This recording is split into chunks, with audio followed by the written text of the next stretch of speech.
ನಿಮ್ಮ ಬಾಲ್ಯ ದಿವಸಗಳ ಬಗ್ಗೆ ಹೇಳಿ ಸರ್. ನೀವು ಹೆಂಗಿದ್ರಿ? ನೀವು ಸೌಮ್ಯವಾಗಿದ್ರಾ ಇಲ್ಲ ತುಂಟ ಹುಡುಗ ಆಗಿದ್ರಾ? ಅಲ್ಲ, ಆಗ ಸಣ್ಣ ಪ್ರಾಯದಲ್ಲಿ ನಮ್ಮ ಮನೆಯಲ್ಲಿ ನಾವು 3 ಹೊತ್ತು ಊಟಕ್ಕೆ ಕೂಡ ಇಲ್ಲದಂಥ ವ್ಯವಸ್ಥೆ ಇತ್ತು.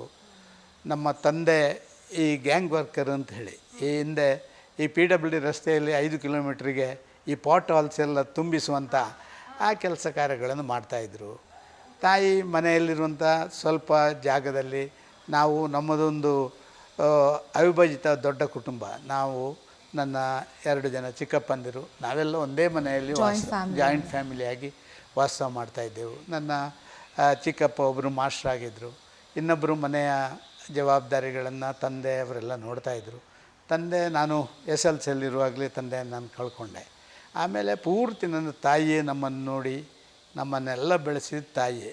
ಆಮೇಲೆ ನಮ್ಮ ಮನೆ ವಿಭಜನೆ ಆದಮೇಲೆ 3 ಜನ, ಇಬ್ಬರು ಅಂದರೆ ಚಿಕ್ಕಪ್ಪಂದಿರು ಮತ್ತು ತಾಯಿ ಬೇರೆ ಆದ ತಾಯಿ ಒಬ್ಬರೇ ನಿಂತ್ಕೊಂಡು ನನ್ನ ಅಣ್ಣನನ್ನು, ನನ್ನನ್ನು, ನನ್ನ 2 ತಮ್ಮಂದಿರನ್ನು, ಒಬ್ಬರು ಅಕ್ಕ, ಒಬ್ಬರು ತಂಗಿಯನ್ನು, 6 ಜನ ಎಲ್ಲರನ್ನು ನೋಡಿಕೊಂಡು ಭಾರಿ ಕಡಿಮೆ ಆದಾಯದಲ್ಲಿ ನಮ್ಮನ್ನೆಲ್ಲ ಬೆಳೆಸುವಂಥ ಕೆಲಸ ಕಾರ್ಯಗಳನ್ನು ಮಾಡಿದರು. ಹಂಗಿದ್ದು ನೀವು ಈ ಸ್ಥಾನದಲ್ಲಿದ್ದೀರಾ ಅಂದರೆ ರಿಯಲಿ ಗ್ರೇಟ್ ಸರ್. ಸೀರಿಯಸ್ಲಿ ನಿಜವಾಗಿ ಇನ್ಸ್ಪಿರೇಷನ್ ನೀವು. ನಿಜವಾಗಿ ನನ್ನ ಬಗ್ಗೆ ಹೇಳುವಂಥದ್ದಲ್ಲ.